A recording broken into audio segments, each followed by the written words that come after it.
नमस्कार दोस्तों, स्वागत है आप सभी का फिर से आपके अपने YouTube चैनल पर। दोस्तों आज के इस वीडियो में हम देखने वाले हैं ग्रामीण परिवेश, जो कि आपके यूपीएससी लेखपाल का एक अलग से सेक्शन होगा, जिसमें आपके ग्रामीण जानकारी संबंधित प्रश्न आपसे पूछे जाएंगे। और बहुत सारी वीडियोज़ मैं बना चुका हूं और आज मैं ऐसी वीडियो लेकर आ रहा हूं जिसमें आपके पंचायती राज व्यवस्था से 2 से 3 प्रश्न पक्का आएंगे। आप लिख कर ले लीजिएगा।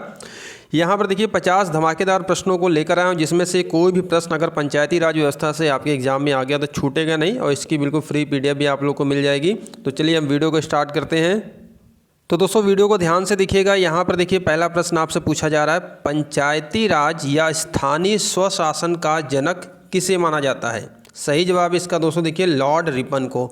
ठीक है, लॉर्ड रिपन ने दोस्तों क्या किया था, इन्होंने 1882 कब भाई 1882 में एक स्थानीय स्वायत्त शासन संबंधी प्रस्ताव दिया था, जिसको पारित कराया था। लॉर्ड रिपन ने प्रस्ताव दिया था, जिसको स्थानीय स्वायत्त स्वशासन का जो यहाँ पर ये मैग्ना कार्टा भी कहा जाता है। ठीक है, तो लॉर्ड रिपन को स्थानीय स्वशासन का जनक माना जाता है।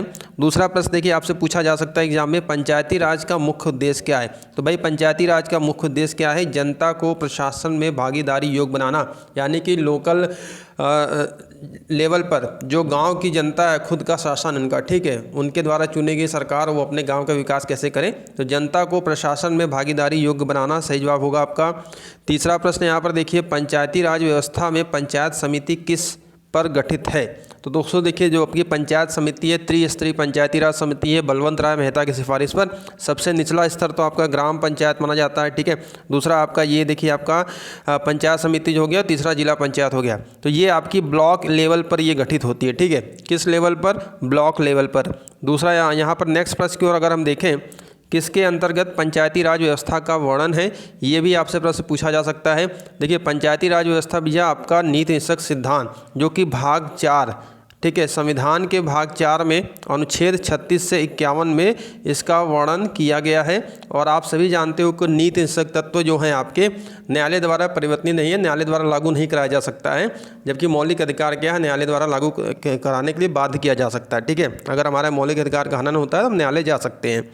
अगला प्रश्न आपसे पूछा जा सकता है कि संशोधन द्वारा पंचायती राज संस्थाओं को संवैधानिक दर्जा दिया गया था? तो दोस्तों 73वें संविधान संशोधन द्वारा 1993 में इसको पंचायती राज का दर्जा, जो संवैधानिक दर्जा प्रदान किया गया था। ठीक है, और उस समय एक प्रश्न ये भी बन सकता है कि आपसे उस समय की गवर्नमेंट किसकी थी? कांग्रेस की गवर्नमेंट थी। ठीक है, और नरसिंहा राव जी प्रधानमंत्री थे उस समय।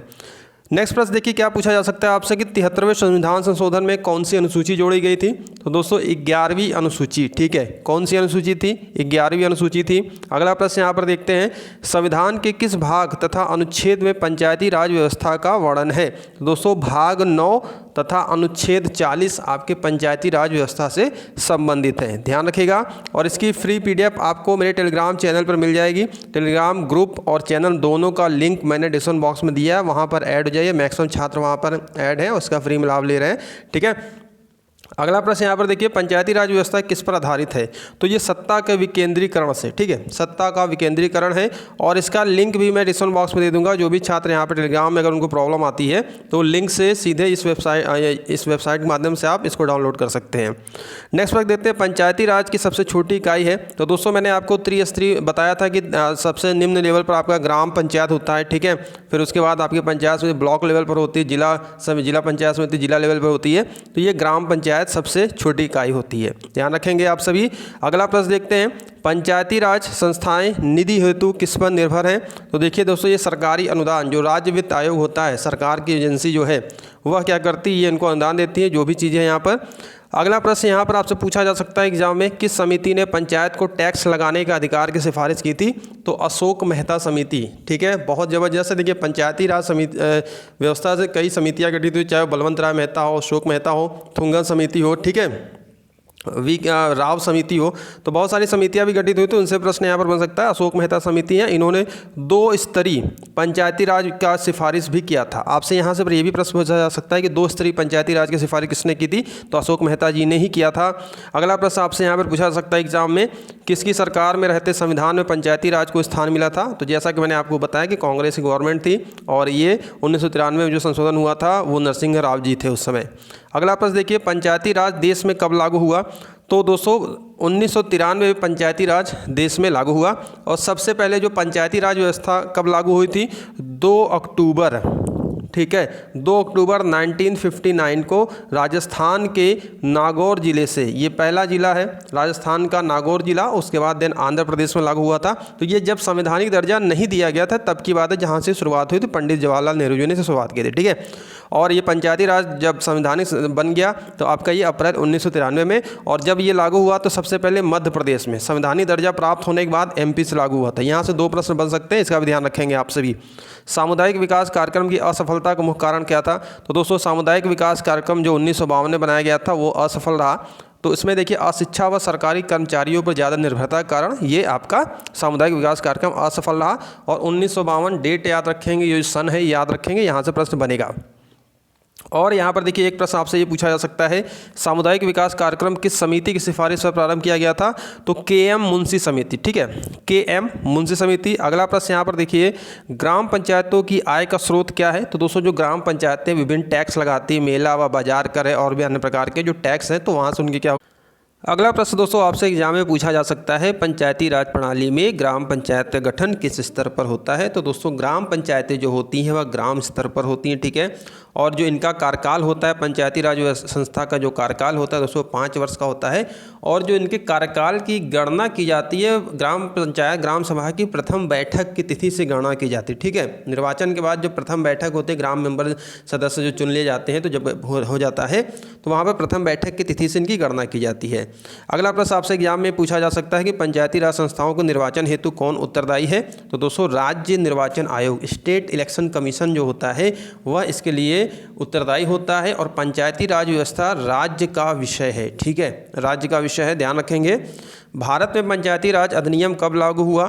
तो दोस्तों यहाँ पर देखिए पंचायती राज अधिनियम जैसा कि 1993 में कि जब ये बना तो उसके बाद ये क्या हुआ, 1993 में यहाँ पर लागू हुआ। और सर्वप्रथम यहाँ पर देखिए जब संवैधानिक दर्जा मिलने के बाद, पहले की बात अगर करें तो सर्वप्रथम जो लागू किया गया था 1959 2 अक्टूबर को नागौर जिला राजस्थान में, ठीक है। तो ये वाली जो दशा है वह आपका क्या है, संवैधानिक दर्जा मिलने के बाद 73वें संविधान संशोधन के बाद, ठीक है, ध्यान रखेंगे। देश के सामाजिक व सांस्कृतिक उत्थान के लिए कौन सा कार्यक्रम चला गया था? तो 1952 में सामुदायिक विकास कार्यक्रम, मैंने आपको बताया है, इंपॉर्टेंट है, लेकिन ये असफल रहा। और भारत में सामुदायिक विकास कार्यक्रम की जो तिथि है 2 अक्टूबर 1952 है।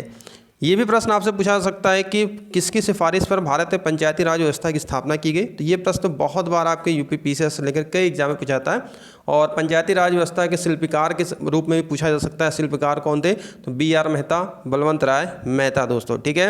अगले प्रश्न की ओर बढ़ते हैं, पंचायत के चुनाव हेतु निर्णय कौन करता है? तो जैसा कि मैंने बताया कि पंचायती राज व्यवस्था सरकार का विषय है, तो सरकार निर्णय करती है।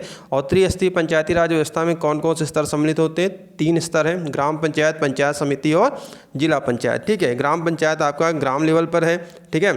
पंचायत समिति जो मध्यवर्ती अगर इसको कह सकते हैं थी ब्लॉक लेवल पर, जिला पंचायत जिले लेवल पर। पंचायती राज व्यवस्था के 2 स्तर पर रखने की सिफारिश किसने की थी? तो जैसा कि मैंने आपको पहले बताया था कि वर्णन में वहाँ बताया था कि अशोक मेहता समिति ने किया था। अगले प्रश्न की ओर बढ़ते हैं, यदि पंचायतों को भंग किया जाता है तो पुनः निर्वाचन कितने समय के अंदर होना है? ठीक है, आवश्यक माना गया है। तो दोस्तों पंचायतें जब भंग हो जाती है उसका निर्वाचन 6 महीने के अंदर होना आवश्यक माना गया है। 73वें संविधान संशोधन में पंचायती राज संस्थाओं के लिए किस प्रकार के चुनाव को रखा गया है? तो दोस्तों देखिए ये प्रत्यक्ष और गुप्त मतदान। प्रत्यक्ष मतदान ऐसे कह सकते हैं कि जैसे प्रधान का चुनाव होता है, ठीक है, ग्राम सभा के मेंबर का चुनाव होता है, वो प्रत्यक्ष होता है।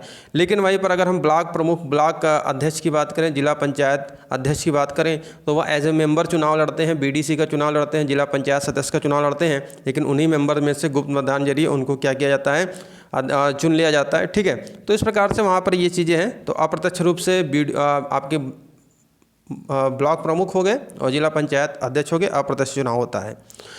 यहाँ पर देखते हैं चुने जाते हैं। पंचायत चुनाव के लिए उम्मीदवार की आयु कितनी होनी चाहिए? तो भाई पंचायत चुनाव के लिए उम्मीदवार की आयु 21 वर्ष होनी चाहिए और मतदान करने के लिए 18 वर्ष, ठीक है। चुनाव लड़ने के लिए 21 वर्ष है और मतदान के लिए 18 वर्ष है।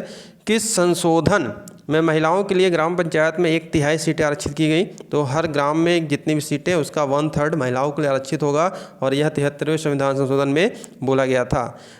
नेक्स्ट प्रश्न देखते हैं, यदि पंचायत को भंग किया जाता है निर्वाचन कितने समय के अंदर होना चाहिए? आई थिंक ये रिपीटेड है, कोई बात नहीं है। यहाँ पर दोस्तों क्या होगा, 6 माह होगा, ठीक है, 6 माह।